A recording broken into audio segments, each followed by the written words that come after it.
आदरणीय प्रधानमंत्री जी के प्रेरणादायी मार्गदर्शन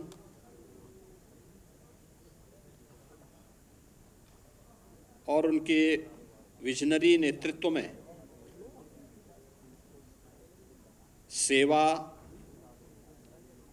सुरक्षा और सुशासन के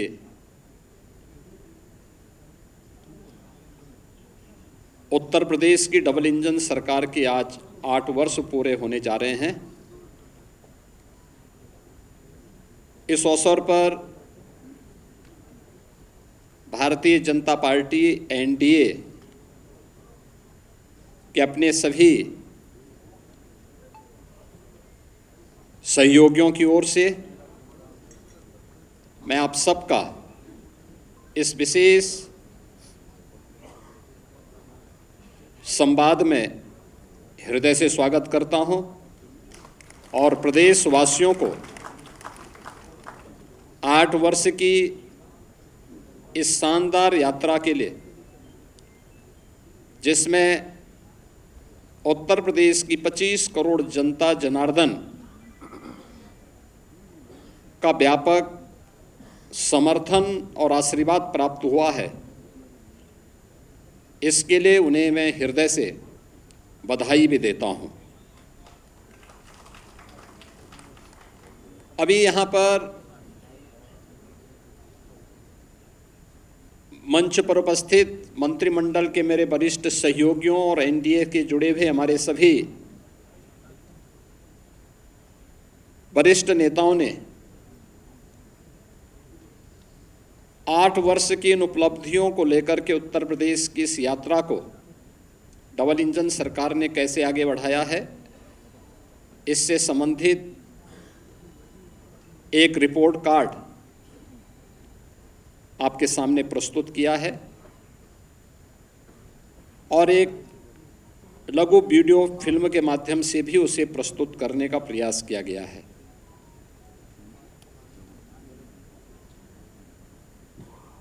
पच्चीस, 26 और 27 मार्च को प्रत्येक जिला मुख्यालय पर डबल इंजन की सरकार की, केंद्र की सरकार और राज्य की सरकार के द्वारा समग्र विकास के जिन क्षेत्रों में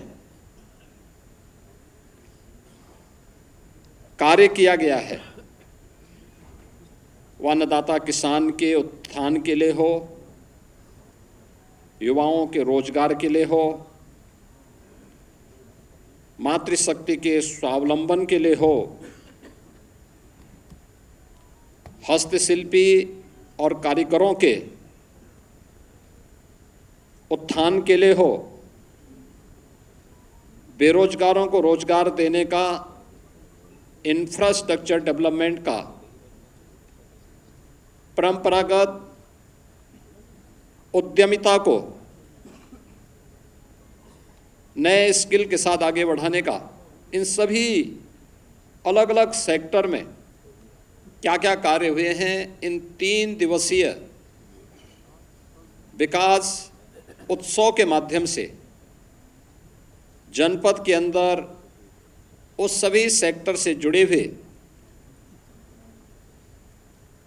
जो लाभार्थी हैं, जो युवा हैं, जो मातृशक्ति है,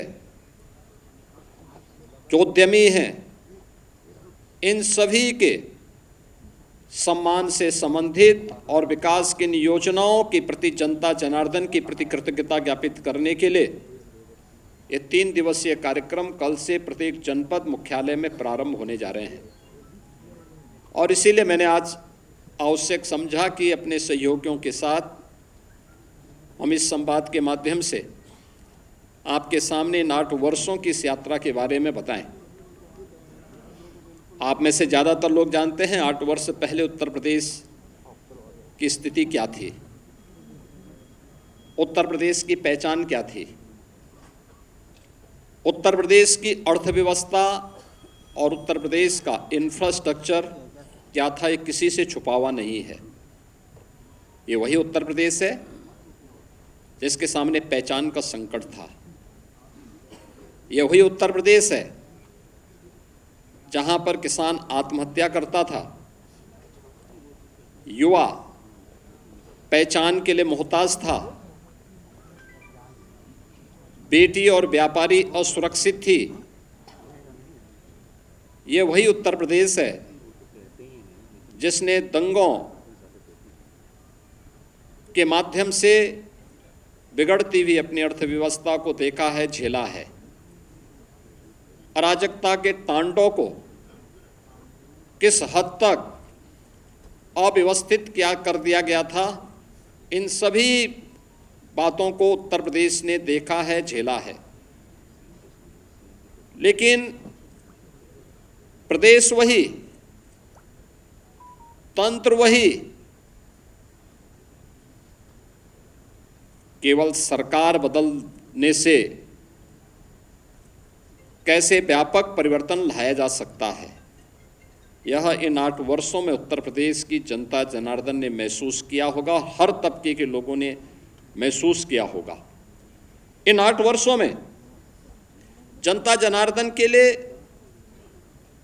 भारतीय जनता पार्टी और एनडीए की ओर से जो कार्यक्रम तय किए गए, उनका प्रभावी क्रियान्वयन किस रूप में हुआ है, या आज इसी से आप देख सकते हैं कि जो उत्तर प्रदेश 8 वर्ष पहले बीमारू राज्य माना जाता था, देश के विकास का बैरियर माना जाता था, जिस उत्तर प्रदेश को 8 वर्ष पहले केवल एक श्रम शक्ति के रूप में लोग जानते थे, आज वही उत्तर प्रदेश 8 वर्ष बाद देश की अर्थव्यवस्था ग्रोथ इंजन बनकर के उभरा है। आज वही उत्तर प्रदेश 8 वर्ष की इस यात्रा के दौरान देश के अंदर अर्थ पुंज बनकर के उतरा है, अर्थ शक्ति के रूप में उभरा है। आज यही उत्तर प्रदेश प्रत्येक सेक्टर में जो देश के विकास का एक बैरियर माना जाता था, आज वही उत्तर प्रदेश देश के विकास का ब्रेक थ्रू बन करके उसको एक नई दिशा देने के लिए हर एक सेक्टर में आगे बढ़ता हुआ दिखाई दे रहा है। खास तौर पर अगर मैं एग्रीकल्चर सेक्टर की ही बात करूं, 2017 के पहले उत्तर प्रदेश के अंदर ये क्षेत्र पूरी तरह उपेक्षित था। हम लोगों ने हमेशा इस बात को माना है कि विकास की जो ये अवधारणा है, हमें पहले अपने उन सेक्टर को चिन्हित करना पड़ेगा जिसमें हमारे लिए सबसे आसान और सबसे महत्वपूर्ण संभावना है। उत्तर प्रदेश प्राचीन काल से ही इस दिशा में 2 सेक्टर में बहुत आगे बढ़ करके काम करने वाला राज्य रहा है। इसमें एक कृषि प्रधान देश, प्रकृति और परमात्मा के असीम कृपा का ये प्रदेश, अत्यंत उर्वरा भूमि, पर्याप्त मात्रा में जल संसाधन, हमारे पास एक बड़ी आबादी यहां निवास करती है। इन सब को उचित और व्यवस्थित नियोजित करके हम देश के लिए खाद्यान्न उत्पादन का एक बास्केट बन करके उभर सकते थे। तकनीक का उपयोग करके किसानों की आमदनी को कई गुना आगे बढ़ा सकते थे। लेकिन 17 के पहले उत्तर प्रदेश का किसान आत्महत्या कर रहा था। 17 के पहले उत्तर प्रदेश के अंदर कृषि सेक्टर में एक वीरानी छाई हुई थी। लेकिन इन 2017 के बाद ये डबल इंजन की सरकार ने जो व्यापक परिवर्तन किए हैं वह हम सबके सामने है। आपने देखा होगा जो कृषि की दर थी उत्तर प्रदेश में, वह 2016-17 तक केवल 5% के आसपास थी। आज बढ़कर के 13.5% से अधिक हुई है। और उत्तर प्रदेश की जीडीपी में इसके कारण 28% की बढ़ोतरी आज देखने को मिल रही है। और इसकी शुरुआत हमारी कैबिनेट ने, पहले ही कैबिनेट ने की थी। प्रदेश के अंदर 36,000 करोड़ रुपए की लागत से लघु और सीमांत किसानों के कर्ज माफी के कार्यक्रम को लेकर के आज उसी का परिणाम है कि जिस प्रदेश में 16-17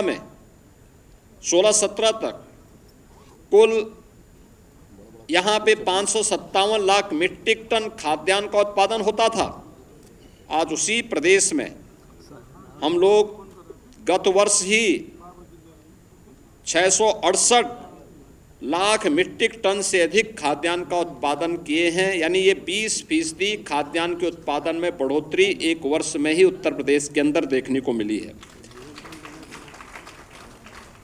प्रधानमंत्री ऋण मोचन की योजना से लेकर के प्रधानमंत्री किसान सम्मान निधि की योजना तक हर एक क्षेत्र में आज किसान को डीबीटी के माध्यम से धनराशि जाती।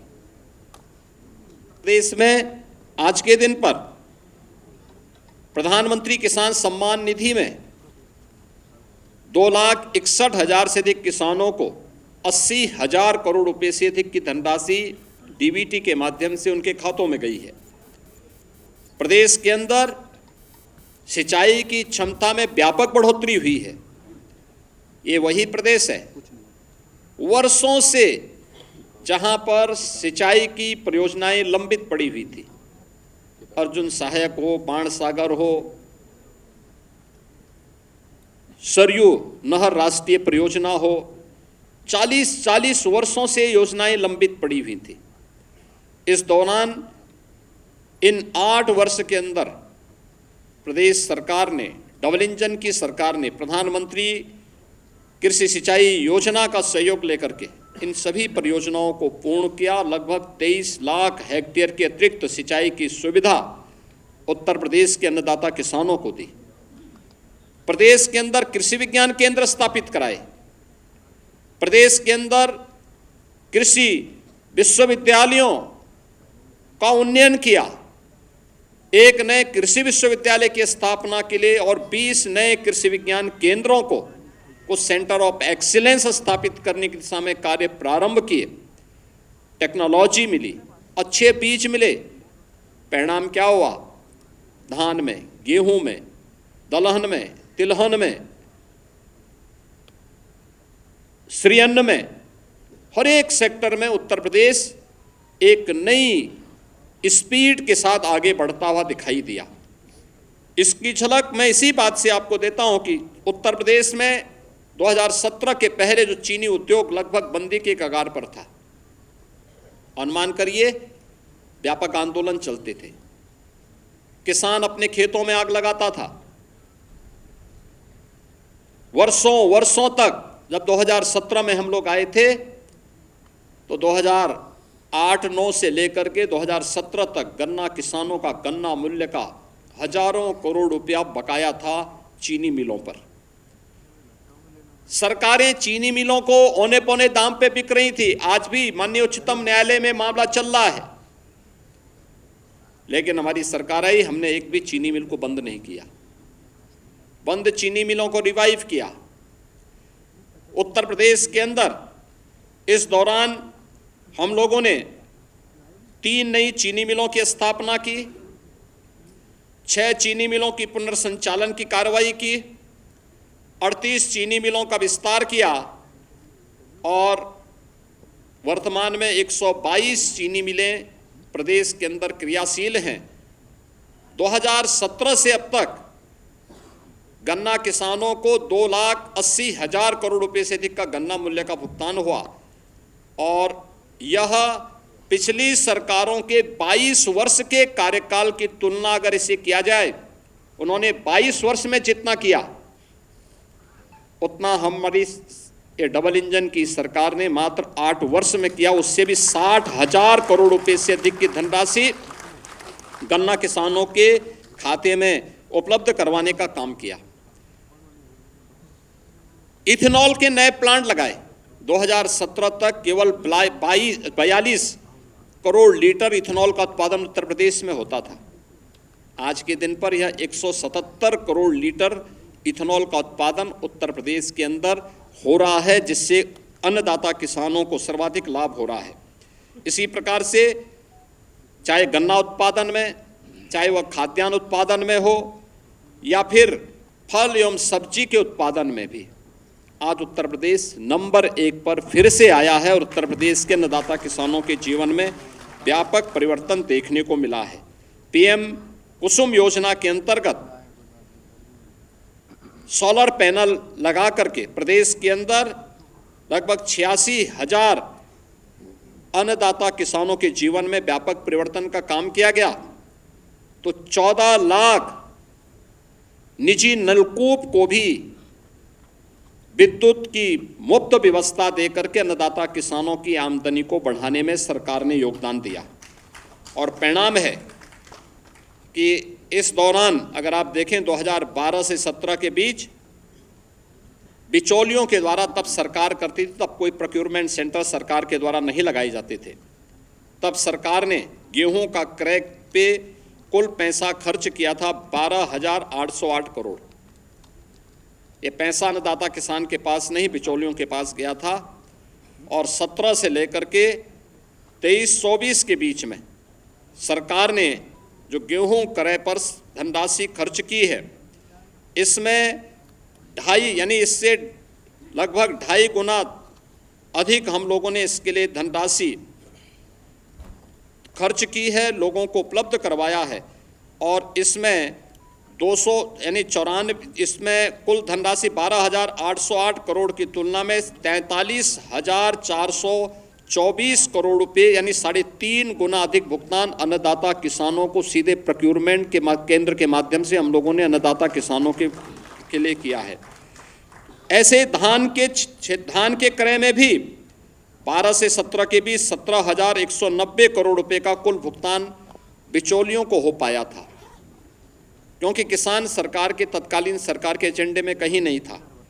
इस दौरान 2017 से लेकर 2024 के बीच सरकार ने 5 गुना अधिक यानी 88,746 करोड़ रुपए का धान का मूल्य डीबीटी के माध्यम से अन्नदाता किसानों के खाते में करने का काम किया।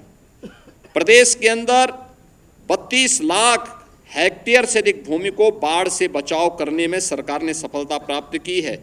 और मुख्यमंत्री कृषक दुर्घटना बीमा के अंतर्गत हर अन्नदाता किसान को, उनके परिवार के सदस्यों को, बटाईदार को भी हम लोगों ने 5 लाख रुपए की सुरक्षा बीमा का कवर किया कि अगर कभी बाढ़ से, आकाशीय बिजली से या किसी अन्य दुर्घटना से, एक्सीडेंट से या वन्य जीव संघर्ष में उनकी दुखद मौत होती है तो सरकार इसके लिए उन्हें 5 लाख रुपए की एक सुरक्षा बीमा का कवर भी देगी। और आज हम लोग लगातार इस योजना के माध्यम से प्रदेश के सभी किसानों को आच्छादित किए हुए हैं। तो इस दौरान प्रदेश के अंदर निराश्रित गोवंश की समस्या का समाधान करने में भी ये डबल इंजन की सरकार को सफलता प्राप्त हुई, जिसमें 7,700 से अधिक गौआश्रय स्थल के माध्यम से 12,50,000 से अधिक गोवंश का संरक्षण सरकार अपने स्तर पर कर रही है। और सहभागिता योजना के माध्यम से 1,05,000 पशुपालकों को 1,63,000 से अधिक गोवंश उनकी सुपुर्दगी में दिया गया है, जिसमें प्रति गोवंश प्रति माह अन्नदाता किसान को सरकार 1,500 रुपये का भुगतान करती है एक गोवंश के लिए। और इसी प्रकार से कुपोषित परिवारों को भी 10,000 गोवंश देने का काम सरकार ने इस दौरान किया है। उन्हें भी ये राशि हम उपलब्ध करवाते हैं। मित्रों, 2017 के पहले प्रदेश की कानून व्यवस्था की स्थिति आप सबके सामने है। हर व्यक्ति जानता है, हर दूसरे तीसरे दिन एक दंगा होता था, न बेटी सुरक्षित थी, न व्यापारी सुरक्षित था। प्रदेश के बारे में लोगों की परसेप्शन का अंदाज़ा इसी से लगाया जा सकता था कि हमारा युवा अपनी पहचान के लिए मोहताज होता था। आज कानून व्यवस्था में उत्तर प्रदेश ने एक लंबी छलांग लगाई है और महाकुंभ प्रयागराज इसका उदाहरण है। 45 दिनों के इस महाआयोजन में कोई छेड़छाड़ की घटना नहीं, कोई लूटपाट की घटना नहीं, कोई अपहरण की घटना नहीं, कोई भी ऐसी घटना नहीं जिससे आने वाले श्रद्धालुओं को किसी भी प्रकार का कोई असंतोष का भाव पैदा करने का अवसर प्राप्त हुआ हो। प्रदेश वही है, लेकिन इसके लिए जो व्यापक परिवर्तन हुआ है, इस व्यापक परिवर्तन का कारण है कि इन 8 वर्षों में सरकार ने व्यवस्थित तरीके से उत्तर प्रदेश पुलिस के बल को एक सिस्टम के साथ जोड़ा है। आप अनुमान करिए, अब तक उत्तर प्रदेश पुलिस बल में पिछले 8 वर्ष में, जब 2017 में हम लोग आए थे, 1.5 लाख पुलिस कार्मिकों के पद खाली थे। सरकार की नियत पर जनता जनार्दन को भी और माननीय न्यायालय को भी संदेह था, क्योंकि भर्ती की प्रक्रिया पारदर्शी नहीं हो सकती थी, नहीं करते थे। लेकिन पहली बार हुआ जब पारदर्शी भर्ती की प्रक्रिया के माध्यम से सरकार ने 1,56,000 से अधिक पुलिस कार्मिकों की भर्ती, जो आज सेवा दे रहे हैं, उन्हें उत्तर प्रदेश पुलिस बल का हिस्सा बनाया है। और अभी हाल ही में 60,200 से अधिक पुलिस कार्मिकों की नई भर्ती भी संपन्न की है, जिन्हें कुछ ही दिनों के अंदर ट्रेनिंग की प्रक्रिया के साथ जुड़ने का अवसर प्राप्त होगा। यानी आप अनुमान कर सकते हैं कि 2,16,000 से अधिक केवल पुलिस कार्मिक अकेले उत्तर प्रदेश पुलिस बल में भर्ती हुए हैं। और ये भर्ती की प्रक्रिया के साथ साथ उत्तर प्रदेश में जब 17 में हम लोग आए थे, 10 जनपद ऐसे थे जहां कोई पुलिस लाइन नहीं थी। पुलिस के बैरक की स्थिति आप देख सकते थे, सब टूटे फूटे थे, कोई व्यवस्था उनके लिए नहीं थी।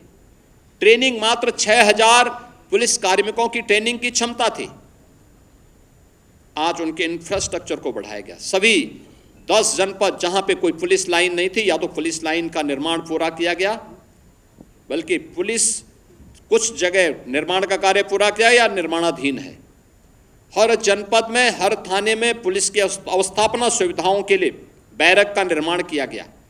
पुलिस की ट्रेनिंग क्षमता को कई गुना बढ़ाया गया। जिस प्रदेश में मात्र 6,000 पुलिस कार्मिकों की ट्रेनिंग हो सकती थी, पहली बार होगा और उत्तर प्रदेश देश का पहला राज्य होगा जो 60,244 पुलिस कार्मिकों की एक साथ ट्रेनिंग कराने जा रहा है। एक साथ ट्रेनिंग कराने जा रहा है, और ये प्रदेश के अंदर ही ट्रेनिंग होने जा रही है। ऐसा भी नहीं कि हम कहीं दूसरे राज्यों में या कहीं अन्य जगह भेज रहे हों। ये अपने आप में उत्तर प्रदेश सरकार के द्वारा उठाए गए उन कदमों का परिणाम है, जो पिछले कुछ समय के अंदर हम लोगों को देखने को मिला है। और परिणाम आपके सामने है। एनसीआरबी की जो रिपोर्ट है, कितना परिवर्तन आया है, ये आप सबके सामने है। पिछली सरकारों ने दंगाइयों के काल के रूप में जाने जाने वाली पीएसी की 54 कंपनियों को समाप्त कर दिया था। यानी उन्होंने एक व्यवस्था, एक साजिश की थी कि जब यहां पे पीएसी ही नहीं रहेगी तो फिर इसके बाद दंगाइयों को खुली छूट मिल जाएगी। हमारी सरकार आई, हमने इन सभी कंपनियों को फिर से बहाल किया, बल्कि महिला बटालियन की 3 महिला नई बटालियन भी गठित की। प्रदेश के अंदर अन्य महत्वपूर्ण स्थलों पर भी 5 नई पीएसी की बटालियन के गठन की प्रक्रिया को आगे बढ़ाया। एयरपोर्ट, मेट्रो की सुरक्षा के लिए, अन्य महत्वपूर्ण संस्थानों की सुरक्षा के लिए स्पेशल सिक्योरिटी फोर्स का भी गठन किया और उसकी 6 वाहिनियां गठित की। प्रदेश के अंदर सभी जनपदों में साइबर थानों की स्थापना की गई। हर थाने में एक साइबर सेल हेल्प डेस्क की व्यवस्था की गई।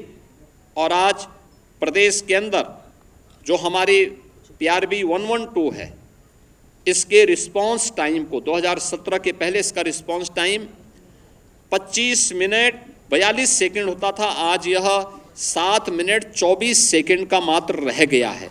यानी आम जनता को कितनी जल्दी न्याय मिल सकता है, उस तक पुलिस का रिस्पांस कितनी फास्ट होगी, इसी से आप अंदाज़ा लगा सकते हैं। और प्रदेश के अंदर गृह विभाग, नगर विकास विभाग और जन सामान्य की मदद से 11 लाख से अधिक सीसीटीवी कैमरे भी लगाए गए। 11 लाख टीवी, यानी जो माननीय उच्चतम न्यायालय ने निर्भया कांड के बाद देश के अंदर एक व्यवस्था दी थी कि सेफ सिटी की परिकल्पना कैसे साकार होगी, सीसीटीवी कैमरे के माध्यम से उसे आच्छादित करने में उत्तर प्रदेश देश का पहला राज्य है जिसने अपने सभी 17 म्यूनिसिपल कॉरपोरेशन के साथ साथ गौतम बुद्ध नगर में सीसीटीवी की कार्रवाई को पूरी तरह आच्छादित करने का काम किया है। ये सभी सीसीटीवी कैमरे आज वहां पर कार्य कर रहे हैं। किसी भी समाज में नारी की सुरक्षा, सम्मान और स्वावलंबन का कार्य संपूर्ण समाज के स्वावलंबन का आधार बनता है। आदरणीय प्रधानमंत्री जी ने इसके लिए नारी सशक्तिकरण के लिए नारी वंदन अधिनियम भी देश की संसद ने पारित किया है। उत्तर प्रदेश ने शुरू से इस पर ध्यान दिया है। अभी हम लोगों ने 60,200 पुलिस कार्मिकों की भर्ती संपन्न की है। आप अनुमान करिए 1947 से लेकर के 2017 तक उत्तर प्रदेश पुलिस बल में मात्र 10,000 महिला पुलिस कार्मिक थी और अकेले एक भर्ती में जो अभी होली के एक दिन पहले भर्ती संपन्न हुई है, इस भर्ती में 12,000 से अधिक महिला कार्मिक अकेले भर्ती हुई हैं। इससे पहले 1,26,000 की जो भर्ती संपन्न हुई, 1,56,000 की जो भर्तियां हम लोगों ने यहाँ पे संपन्न की थी, 25,000 से अधिक महिला कार्मिक उसके माध्यम से हम लोगों ने उत्तर प्रदेश पुलिस बल का हिस्सा बनाया है। और आज उसी का परिणाम है कि उत्तर प्रदेश में जो महिला वर्क फोर्स है 2017-18 के पहले जो 13-14% के आसपास थी, आज वो बढ़ करके 35% से अधिक हुई है। प्रदेश के अंदर मातृवंदना योजना में, केंद्र सरकार की प्रधानमंत्री मातृवंदना योजना में 60 लाख माताएं इससे लाभान्वित हो रही हैं। तो बेटी के जन्म लेने से लेकर के स्नातक तक की पढ़ाई के लिए दी जाने वाली 25,000 रुपये की सहायता में उत्तर प्रदेश की 22,11,000 बेटियां इस योजना का लाभ प्राप्त कर रही हैं। प्रदेश के अंदर वीसी सखी सभी 57,000 ग्राम पंचायतों में बैंकिंग की सुविधा में अपना योगदान दे रही हैं। तो महिला स्वयंसेवी समूह में लगभग 1 करोड़ बहनें योगदान देकर के आर्थिक स्वावलंबन की दिशा में अपना योगदान दे रही हैं। मुख्यमंत्री सामूहिक विवाह योजना में 4,76,000 से अधिक सामूहिक विवाह के संपन्न हुए हैं, जिसके लिए इस बार के बजट में सरकार ने तय किया है कि 51,000 से अब इस राशि को बढ़ा करके अप्रैल से इसको 1 लाख रुपये करने की घोषणा भी की है, जिसको हम अप्रैल में लागू करने जा रहे हैं। प्रदेश के अंदर उत्तर प्रदेश राज्य ग्रामीण आजीविका मिशन के अंतर्गत भी 95 लाख से अधिक महिलाओं को इस कार्यक्रम के माध्यम से स्वावलंबन के साथ जोड़ने का कार्य हुआ है और 2 लाख से अधिक महिलाएं पीएम स्वनिधि योजना में, स्ट्रीट वेंडर में लगी हुई महिलाओं को उस योजना के साथ जोड़ा गया है और 1 करोड़ महिलाओं को पीएम स्वामित्व योजना में, जहां पे झोपड़ी है, जहां पे मकान है, वहां का मालिकाना अधिकार देने का काम ये देश के अंदर नंबर 1 पर उत्तर प्रदेश ने सर्वाधिक घरौनी, पीएम घरौनी देने का काम उत्तर प्रदेश ने किया है।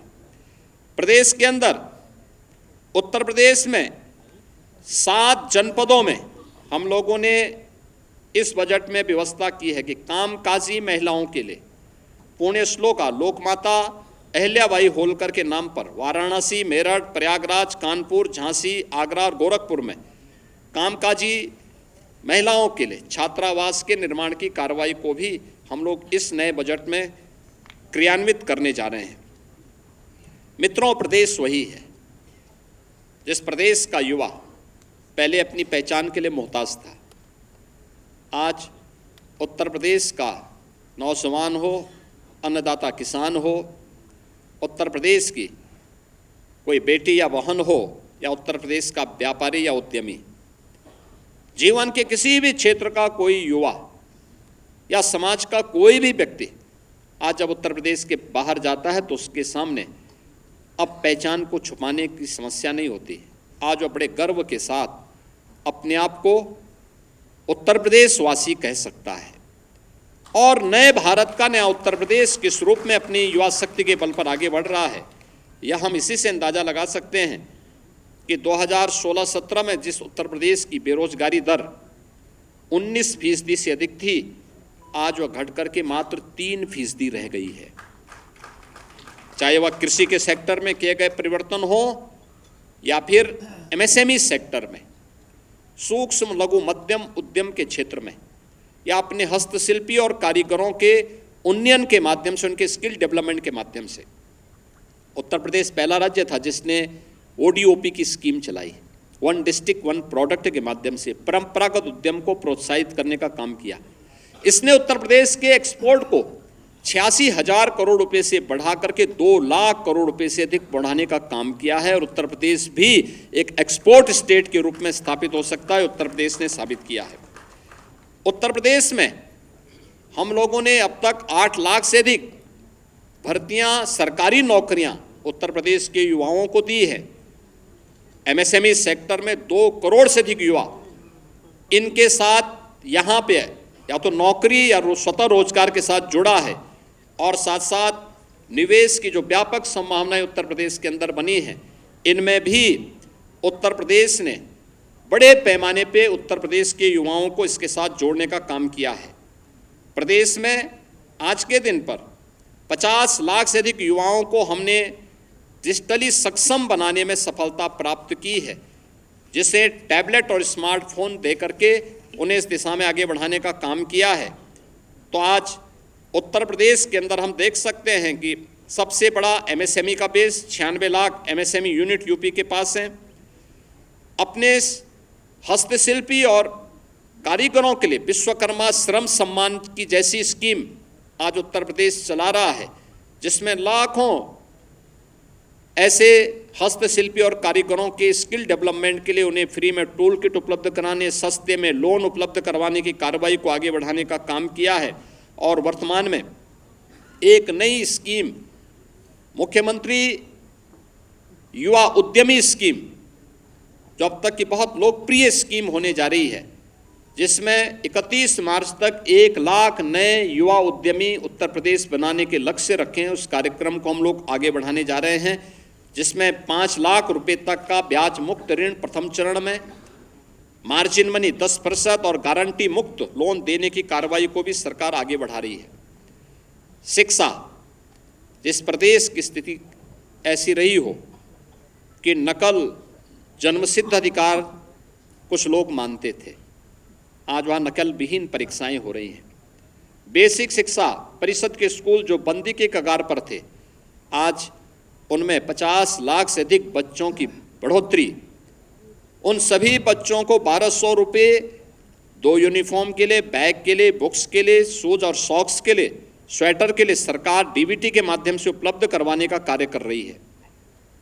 सभी विद्यालयों में बालक बालिकाओं के लिए टॉयलेट की व्यवस्था, पेयजल की व्यवस्था, डिजिटल लाइब्रेरी की व्यवस्था, अच्छी फ्लोरिंग की व्यवस्था, ये सभी कुछ से आच्छादित करने में सफलता प्राप्त हुई है। साथ साथ माध्यमिक स्कूलों में जर्जर पड़े भवनों के पुनर्निर्माण के लिए प्रदेश सरकार ने अलंकार योजना के माध्यम से एक नई स्कीम प्रारंभ की है और इसको भी तेजी के साथ आगे बढ़ाने का काम कर रही है। अब जर्जर विद्यालय नहीं होंगे, प्रदेश के अंदर हर एक कमिश्नरी में एक विश्वविद्यालय हो, राज्य विश्वविद्यालय हो। ऐसी 6 कमिश्नरी ऐसी थी जहां कोई राज्य विश्वविद्यालय नहीं था। उन विश्वविद्यालयों के निर्माण के कार्यक्रम को भी प्रदेश सरकार ने आगे बढ़ाया। तो पहली बार मेडिकल यूनिवर्सिटी हो, आयुष विश्वविद्यालय हो, एक अतिरिक्त एग्रीकल्चर विश्वविद्यालय की स्थापना हो, ये सभी आज उत्तर प्रदेश के अंदर देखने को मिल सकते हैं। और संस्कृति विश्वविद्यालय भी हो, यह भी आज उत्तर प्रदेश में स्थापित हो चुके हैं। प्रदेश ने इस दिशा में 8 नए विश्वविद्यालय, यानी इस दिशा में 10 नए विश्वविद्यालय, 21 निजी क्षेत्र के विश्वविद्यालयों की स्थापना में भी सफलता प्राप्त की है और युवाओं को प्रतियोगी परीक्षाओं की तैयारी के लिए प्रत्येक जनपद में मुख्यमंत्री अभ्युदय कोचिंग की व्यवस्था भी आज के दिन पर संचालित है। प्रदेश के अंदर अनुसूचित जाति जनजाति के सभी छात्रों को आज के दिन पर हम लोग स्कॉलरशिप उपलब्ध करा रहे हैं, 100% स्कॉलरशिप दे रहे हैं। और ओबीसी के भी छात्रों को 2017 तक मात्र 1200 करोड़ रुपए की स्कॉलरशिप मिल पाती थी, आज वो बढ़कर के 2500 करोड़ रुपए सरकार ने किया है, जिससे हर उस बच्चे को जो उसकी पात्रता की श्रेणी में आता है उसको स्कॉलरशिप से जोड़ा जा सके। आज उसमें भी सरकार को सफलता प्राप्त हुई है। उत्तर प्रदेश ने गरीब कल्याण के क्षेत्र में ये डबल इंजन की सरकार ने एक लंबी छलांग लगाई है। पिछले 8 वर्ष में 6 करोड़ से अधिक गरीबों को गरीबी रेखा से ऊपर उठाने में मदद मिली है।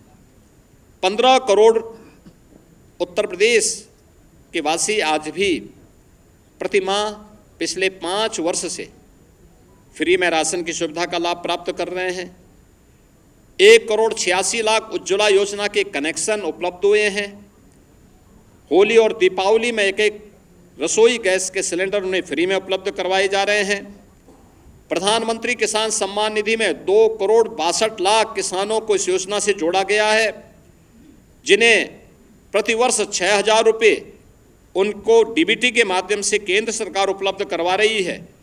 और 9 करोड़ से अधिक लोगों को उत्तर प्रदेश में गोल्डन कार्ड उपलब्ध करवा करके प्रधानमंत्री जन आरोग्य योजना आयुष्मान भारत के अंतर्गत उन्हें आच्छादित करने वाला ये सभी जो आंकड़े हैं ये दिखाता है कि ये सबसे अधिक देश के अंदर इन सभी क्षेत्रों में उत्तर प्रदेश काफ़ी आगे है और इसमें सबसे लंबी छलांग लगाने वाला है। 56 लाख गरीबों को एक आवास उपलब्ध कराने में ये सभी स्कीमें जिसमें उत्तर प्रदेश नंबर 1 पर देश में है। और मित्रों 2017 के पहले निराश्रित महिला पेंशन, वृद्धावस्था पेंशन, दिव्यांगजन पेंशन 55 लाख महिलाओं को, वृद्धजनों को या दिव्यांगजनों को मिलती थी। आज ये संख्या बढ़ करके 1 करोड़ 6 लाख महिलाओं को, वृद्धजनों को और दिव्यांगजनों को उत्तर प्रदेश दे रही है। 2017 के पहले पेंशन की राशि हुआ करती थी मात्र 300, आज इसको हम 1000 रुपये महीने उन लोगों को डीबीटी के माध्यम से दे रहे हैं। इसके अलावा डीबीटी में लाभार्थियों तक सीधा पैसा पहुंचाने में भी देश में उत्तर प्रदेश नंबर 1 पर है। यानी अकेले 24-25 में 9 करोड़ 8 लाख से अधिक लोगों तक 1,10,000 करोड़ रुपये से अधिक का भुगतान डीबीटी के माध्यम से हुआ है। इसके माध्यम से प्रदेश सरकार को 10,000 करोड़ रुपये की बचत हुई है। और अभी वर्तमान में सरकार इस नए वित्तीय वर्ष में और सबसे बड़ी आबादी का राज्य होने के बावजूद जीरो पॉवर्टी के लक्ष्य को प्राप्त करने के लिए कृत संकल्पित होकर के कार्य कर रही है। हम नए वित्तीय वर्ष अब 1 अप्रैल से प्रारंभ होगा तो इसमें उससे लॉन्च करने जा रहे हैं। इंफ्रास्ट्रक्चर के लिए प्रदेश के बारे में एक मान्यता थी, जहां से गड्ढे शुरू हो जाएं समझ लो उत्तर प्रदेश की सीमा आ गई। सड़क में गड्ढा है या गड्ढे में सड़क है ये पता नहीं लगता था। आज मित्रों आप गूगल में सर्च करिए, आपको पता लगेगा एक्सप्रेसवे कौन है तो नाम आएगा उत्तर प्रदेश। 6 एक्सप्रेसवे वर्तमान में उत्तर प्रदेश के अंदर संचालित है। 11 पे हम कार्य कर रहे हैं, या तो निर्माणाधीन है या प्रस्तावित हैं, जिन पे नए वित्तीय वर्ष में काम प्रारंभ होने जा रहा है। और गंगा एक्सप्रेसवे के बनते ही देश के अंदर एक्सप्रेसवे में उत्तर प्रदेश का 55% हिस्सेदारी अकेले उत्तर प्रदेश की होगी। सबसे बड़ा रेल नेटवर्क यूपी के पास, सबसे ज्यादा मेट्रो का संचालन उत्तर प्रदेश के अंदर हो रहा है। 2017 के पहले क्या था, लखनऊ में आधी अधूरी मेट्रो थी, 1.5 एक्सप्रेसवे थे, आज 6 एक्सप्रेसवे हैं, 11 पे हम काम करने जा रहे हैं। आज 6 सिटी, देश के अंदर सर्वाधिक 6 सिटी में मेट्रो का संचालन यूपी कर रहा है। देश की पहली रैपिड रेल यूपी के अंदर है, दिल्ली से मेरठ के बीच में। और देश का पहला वाटरवे हल्दिया वाराणसी के बीच में यह संचालित हो चुका है। यानी लैंडलॉक्ड स्टेट से उत्तर प्रदेश मुक्त हो चुका है और इनलैंड वाटरवे अथॉरिटी का गठन करके उत्तर प्रदेश वाटरवे की सुविधा को वाराणसी से प्रयागराज तक और बलिया से अयोध्या तक पहुंचाने के लिए पूरी प्रतिबद्धता के साथ आगे बढ़ रहा है, जिससे इन संभावनाओं के माध्यम से उत्तर प्रदेश के प्रोडक्ट को एक्सपोर्ट के माध्यम से दुनिया के बाजार तक पहुंचाया जा सके और यहाँ के अन्नदाता किसानों का, यहाँ के हस्तशिल्पी और कारीगरों का और यहाँ के उद्यमियों की इनकम को बढ़ा करके प्रदेश की अर्थव्यवस्था को और सुदृढ़ किया जा सके, इस दिशा में सरकार कार्य कर रही है। आज इंटर स्टेट कनेक्टिविटी हमारी 4 लेन की हुई है, हर जनपद मुख्यालय 4 लेन के साथ जुड़ा है। प्रदेश सरकार ने हाईवे के एक बड़े नेटवर्क को अपने यहाँ जोड़ा है और उत्तर प्रदेश इस दिशा में काफ़ी एक अच्छी प्रोग्रेस के साथ देश के अंदर है, क्योंकि ये हाईवे इसी दिशा में जो प्रयास किए जाते हैं ये किसी भी अर्थव्यवस्था की सबसे रीढ़ के रूप में काम करती हैं। एयर कनेक्टिविटी 2017 के पहले उत्तर प्रदेश के अंदर 2 एयरपोर्ट पूरी तरह क्रियाशील थे, लखनऊ और वाराणसी। 2 आंशिक रूप से थे, गोरखपुर और आगरा आंशिक रूप से संचालित थे। आज उत्तर प्रदेश के अंदर 16 एयरपोर्ट क्रियाशील हैं और उनमें से 4 इंटरनेशनल एयरपोर्ट हैं और देश का सबसे बड़ा एयरपोर्ट जेवर में बहुत शीघ्र प्रारंभ होने वाला है। यह एयरपोर्ट 5वां इंटरनेशनल एयरपोर्ट भी होगा और आने वाले समय में एयरपोर्ट के फंक्शनल होते ही एयर कार्गो के सबसे बड़े हब के रूप में भी यह बदलेगा। प्रदेश के अंदर इस बेहतरीन इंफ्रास्ट्रक्चर ने प्रदेश की अर्थव्यवस्था को भी एक नई गति दी है। प्रदेश के अंदर नगरीय विकास के क्षेत्र में भी व्यापक परिवर्तन देखने को मिले हैं। उत्तर प्रदेश नगरीय क्षेत्रों में पहली बुनियादी सुविधाओं का अभाव था। देश के अंदर 2016-17 के अंदर जब स्वच्छता सर्वेक्षण हुए थे तो देश के अंदर 100 में से 10 सबसे गंदे शहर यूपी के थे। जहां देखो गंदगी का अंबार था, न बिजली थी, न पानी थी, न कनेक्टिविटी थी, न सुरक्षा थी। आज उत्तर प्रदेश के अंदर केंद्र सरकार की मदद से आदरणीय प्रधानमंत्री जी ने 10 सिटी को स्मार्ट सिटी के रूप में और राज्य स्मार्ट सिटी मिशन के अंतर्गत 7 अन्य सिटी को स्मार्ट सिटी मिशन के अंतर्गत लेकर 17 म्यूनिसिपल कॉरपोरेशन को हम लोगों ने स्मार्ट सिटी के रूप में विकसित किया है और ये स्मार्ट ही नहीं, इन्हें सेफ सिटी भी बनाया है। ITMS भी यहाँ काम कर रहा है। सरकार ने इस बार के बजट में व्यवस्था दी है कि हर जिला मुख्यालय की नगर निगम नगर पालिका को या नगर निकाय को हम लोग स्मार्ट सिटी के रूप में विकसित करने का काम करेंगे। इस बार के बजट में हमने इसके लिए धनराशि भी उपलब्ध करवाई है। प्रदेश के अंदर आज एक नए विकास के कॉन्सेप्ट को NCR नेशनल कैपिटल रीजन की तर्ज पर प्रदेश के अंदर अलग अलग क्षेत्रों में हम लोगों ने स्टेट डेवलपमेंट रीजन को डेवलप करने की एक दिशा में एक आगे बढ़ाने की कार्रवाई की है। जैसे लखनऊ में स्टेट कैपिटल रीजन, लखनऊ और उसके आसपास के क्षेत्र को लेकर, वाराणसी में वाराणसी और उसके आसपास के क्षेत्र को लेकर, कानपुर में कानपुर और उसके आसपास के क्षेत्र को लेकर के ये डेवलपमेंट रीजन बनाने, जिससे व्यवस्थित और नियोजित विकास को हम वहाँ पे आगे बढ़ा सकें। उसके एक मास्टर प्लान के माध्यम से वहाँ के नागरिकों के जीवन में व्यापक आमूलचूल परिवर्तन करके उनकी आय को कई गुना बढ़ा सकें, इस दिशा में कार्य करना सरकार ने प्रारंभ किया है। और देश की पहली रोपवे सेवा वाराणसी में अगले कुछ महीनों के अंदर हम प्रारंभ करने जा रहे हैं। यह नगरीय परिवहन की एक बेहतरीन सुविधा होगी जो वाराणसी में प्रारंभ होने जा रही है। प्रदेश के अंदर विद्युतीकरण के लक्ष्य को भी हर व्यक्ति को उसकी ऊर्जा की आवश्यकता के अनुरूप, विद्युतीकरण की आवश्यकता के अनुरूप उन्हें ये सुविधा प्राप्त हो, इसके लिए भी डबल इंजन की सरकार ने व्यापक परिवर्तन किए हैं। खासतौर पर यानी 1947 से लेकर के 2017 तक 1,28,494 मजदूरों तक बिजली पहुंचाई गई थी।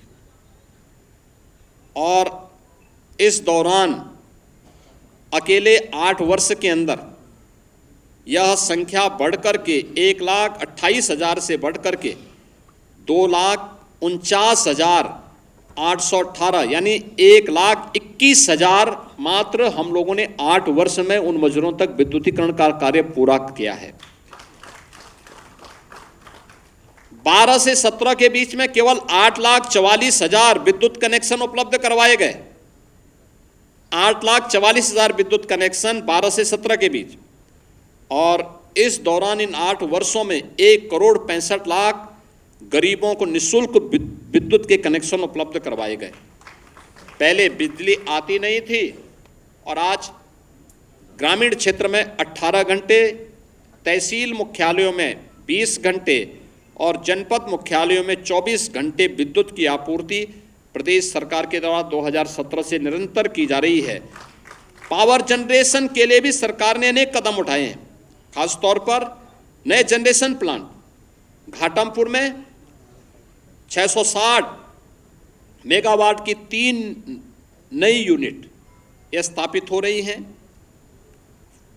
लगभग कार्य पूरा हो चुका। पनकी में 660 मेगावाट की विद्युत उत्पादन का कार्य ये कंप्लीट हो चुका है।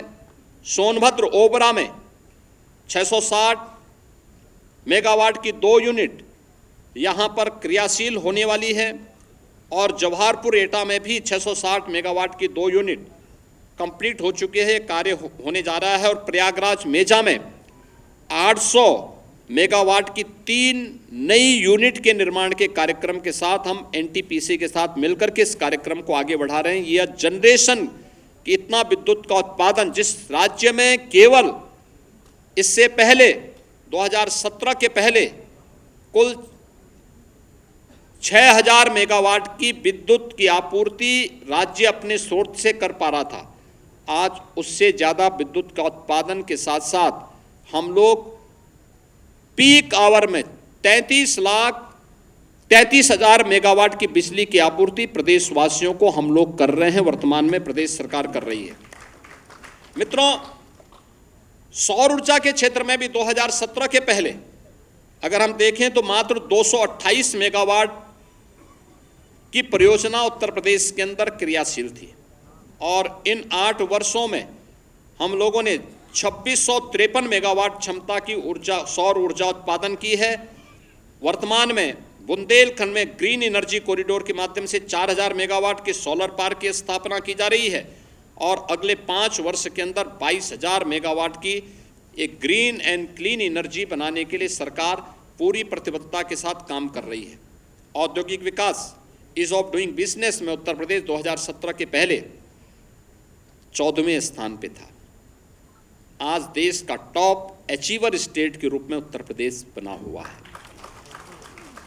मित्रों, यह सब संभव हो पाया है आदरणीय प्रधानमंत्री जी के प्रेरणादायी मार्गदर्शन में। रिफॉर्म, परफॉर्म एंड ट्रांसफॉर्म की जो उनकी पॉलिसी थी, जो मंत्र है, 33 सेक्टोरियल पॉलिसीज बनाने वाला देश का पहला राज्य है। सिंगल विंडो सिस्टम में 500 से अधिक एमओसी एक ही प्लेटफॉर्म पे उपलब्ध कराने वाला राज्य है। और एमओयू होने के बाद उसकी मॉनिटरिंग भी डिजिटली हम कर सकते हैं, सिंगल विंडो के माध्यम से कर सकते हैं। यह करने वाला राज्य है। न केवल व्यक्ति बल्कि उसकी पूंजी की सुरक्षा की गारंटी लेने वाला राज्य है। और उसी का परिणाम है कि 15 लाख करोड़ रुपए से अधिक की निवेश की परियोजनाओं को जमीनी धरातल पर उतारने वाला देश का एक महत्वपूर्ण राज्य बनकर के उत्तर प्रदेश आगे बढ़ा है।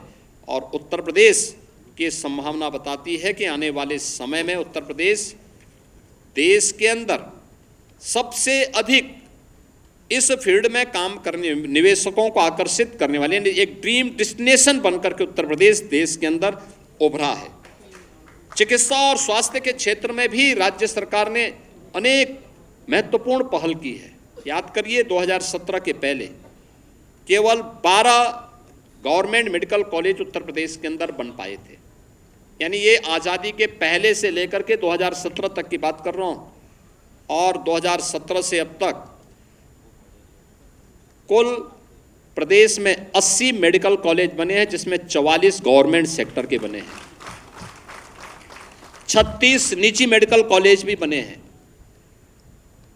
प्रदेश के अंदर इससे पहले नर्सिंग और पैरामेडिकल कॉलेजेस की स्थिति क्या थी? ताले लटकते थे, न इंफ्रास्ट्रक्चर था न फैकल्टी थी।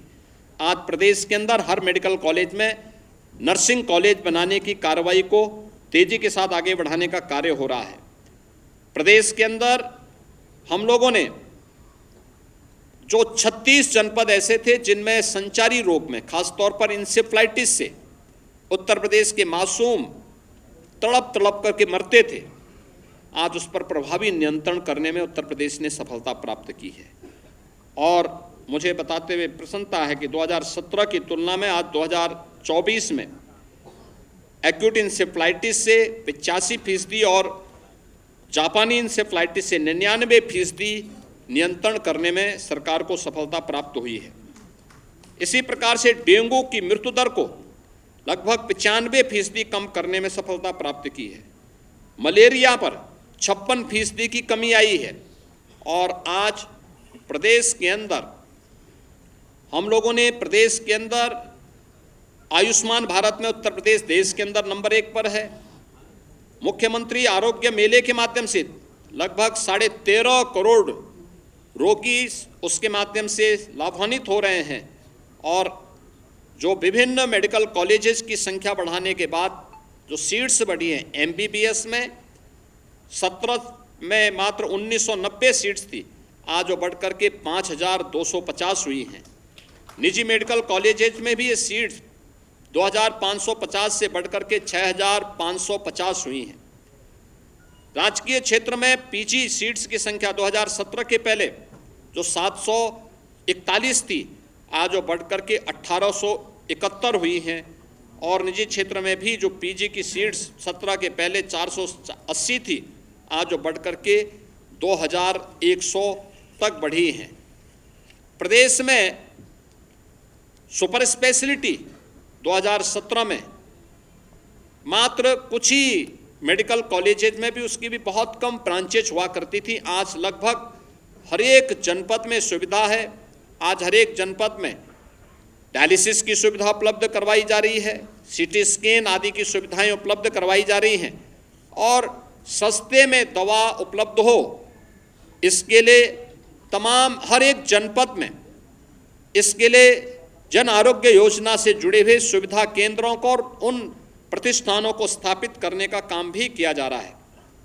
मित्रों, उत्तर प्रदेश ने टूरिज्म के क्षेत्र में भी एक लंबी छलांग लगाई है। यानी इंफ्रास्ट्रक्चर के क्षेत्र में अन्नदाता किसानों के लिए, युवाओं के उत्थान के लिए, मातृशक्ति के सम्मान के लिए, निवेश के लिए उत्तर प्रदेश ने अपनी जो पहचान बनाई, सुरक्षा के क्षेत्र में जो अपनी पहचान बनाई, इसका असर प्रदेश के पर्यटन पर भी पड़ा है। आज के दिन पे पर्यटन केवल एक मनोरंजन का साधन मात्र नहीं है, बल्कि आस्था भी अर्थव्यवस्था को सुदृढ़ करने का सशक्त माध्यम बन सकती है। ये हमने महाकुंभ प्रयागराज के माध्यम से देखा है।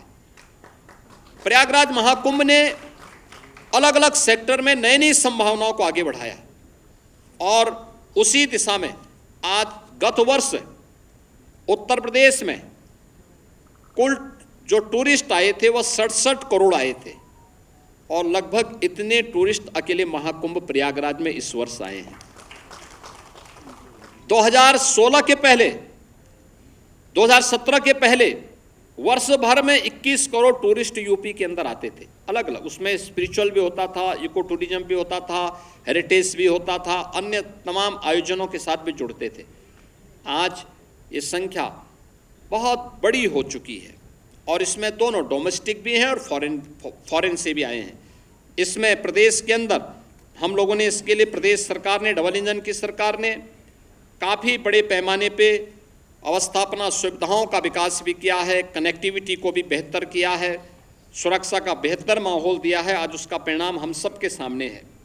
इन सभी स्थितियों में प्रदेश सरकार ने जो कार्य किए हैं, आज उसका परिणाम हम सब के सामने है।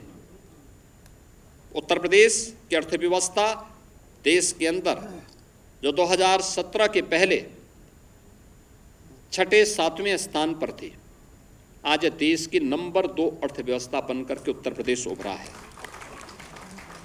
2017 के पहले राजकोष खाली था, अन्नदाता किसान बदहाल था, आत्महत्या कर रहा था, कर्मचारियों में व्यापक संतोष था। सरकार के पहले ही 2 फैसले थे, अन्नदाता किसानों का, लघु और सीमांत किसानों का कर्ज माफ करना है और अपने कर्मचारियों को 7th पे कमीशन की रिपोर्ट को लागू करना है। याद करिए, जब राजकोष खाली रहा होगा तब सरकार ने कैसे इस प्रकार के कदम उठाए होंगे उत्तर प्रदेश जैसी बड़ी आबादी के राज्य में, लेकिन आज वह कदम उठाने में सरकार को सफलता प्राप्त हुई। हम लोगों ने 2017 में ही ऋण माफी के कार्यक्रम को भी किया, अपने अन्नदाता किसानों की जीवन में खुशहाली लाने का भी काम किया और 15 लाख कर्मचारियों को 7th पे कमीशन की सुविधा के साथ जोड़ने में भी सफलता प्राप्त की। आज प्रदेश में बिना कुछ बोझ डाले, जनता जनार्दन पर कोई अतिरिक्त कर लगाए बगैर, कोई अतिरिक्त टैक्स लगाए बगैर पिछले 8 वर्ष में हमने प्रदेश की अर्थव्यवस्था को मजबूती प्रदान की है। इसके लिए भ्रष्टाचार पर प्रभावी प्रहार, लीकेजेज को रोकना, सोर्स ऑफ इनकम को बढ़ाना, हमने रेवेन्यू बढ़ाए हैं और परिणाम है आज यूपी देश का एक रेवेन्यू सरप्लस स्टेट है। प्रदेश में लगातार जो निवेश हुए हैं, इसके परिणाम स्वरूप रोजगार की नई संभावनाएं बनी है। एक नए उत्तर प्रदेश का दर्शन आज लोग कर रहे हैं। कहीं निवेश आता है तो केवल निवेश नहीं होता, अपने साथ विकास भी लेके आता है, रोजगार भी लेके आता है, अनेक परिवारों के जीवन में खुशहाली लेके आता है। और परिणाम है 2017 के पहले 12,75,000 करोड़ रुपए की अर्थव्यवस्था आज 27.5 लाख करोड़ रुपए से, यानी दुगने से अधिक पहुंची है। पर कैपिटा इनकम दुगने से अधिक हुई है।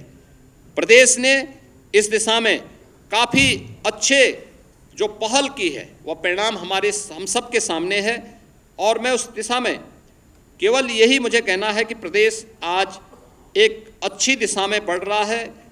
इसमें खासतौर पर अगर हम इस अलग अलग सेक्टर में इसमें देखें, एफडीआई में 2000 से लेकर के 2017 के बीच 17 वर्षों में मात्र 3,300 करोड़ रुपए फॉरेन डायरेक्ट इन्वेस्टमेंट यूपी में आया था और अप्रैल 17 से लेकर के 2024 तक 14,808 करोड़ रुपए की यहाँ पर से अधिक केवल एफडीआई आया है। ऐसे ही इन 70 वर्षों में पर कैपिटा इनकम मात्र 46,000 तक पहुँच पाई थी।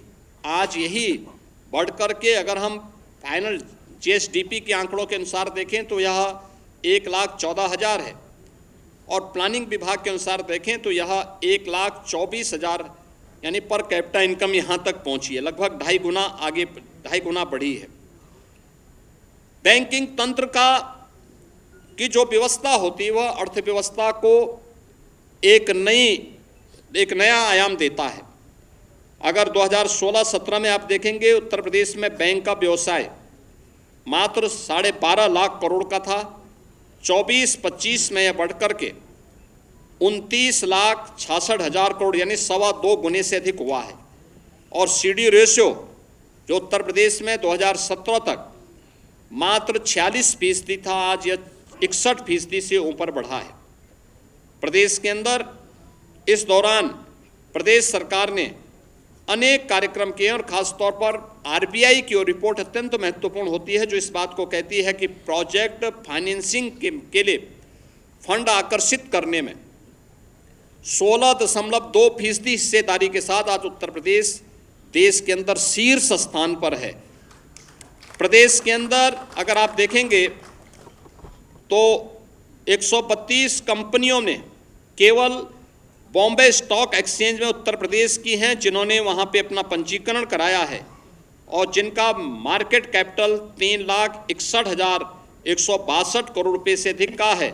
तो प्रदेश के अंदर 2017 तक कुल 13,000 फैक्ट्रियां पंजीकृत थी। आज इनकी संख्या इन 8 वर्ष में, यानी 13,070 वर्षों में, और अगर 8 वर्ष में आप देखें तो इनकी संख्या बढ़कर के 26,900 से अधिक हो चुकी है। ये संख्या बताती है कि उत्तर प्रदेश एक अच्छी दिशा में आगे बढ़ा है। ये जो कुछ भी हुआ है, ये जो आज यूपी का परसेप्शन बदला है, ये जो कुछ भी आज परिवर्तन हर एक सेक्टर में आज हम सबको देखने को मिल रहा है, वह टीम भावना से, नेक नियति से,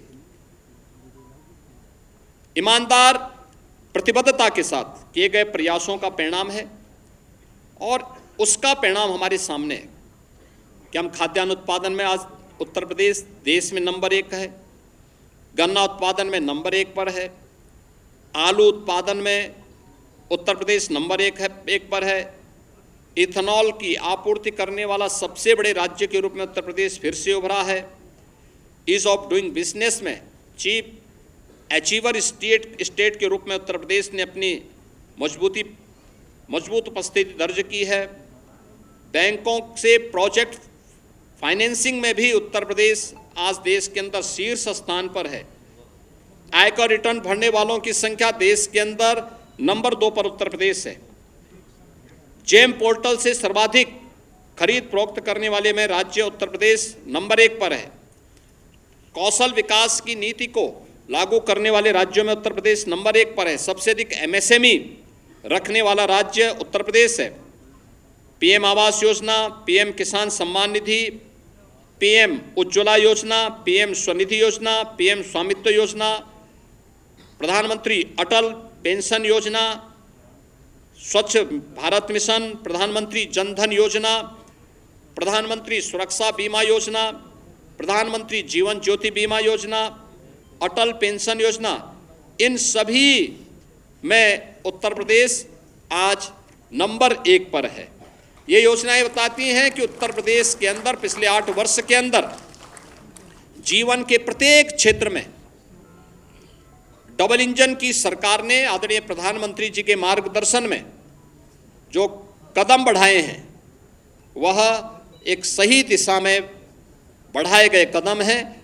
और ये बताता है कि उत्तर प्रदेश आज देश के अंदर हर एक सेक्टर में जो उसका ग्रोथ रेट है, एग्रीकल्चर में, एमएसएमई में, इंफ्रास्ट्रक्चर में और अर्थव्यवस्था के अलग अलग सेक्टर में भी, वह दिखाता है कि उत्तर प्रदेश बहुत शीघ्र, अगर आदरणीय प्रधानमंत्री जी ने देश को $5 ट्रिलियन की इकोनॉमी बनाने के एक बड़े लक्ष्य को देशवासियों के सामने रखा है और उसके परिणाम हमारे सामने भी हैं। 2014 में जिस देश की अर्थव्यवस्था 10वें 11वें स्थान पर थी, आज वह देश दुनिया का 5वीं बड़ी अर्थव्यवस्था है। 2027 में तीसरी बड़ी अर्थव्यवस्था बनेगा।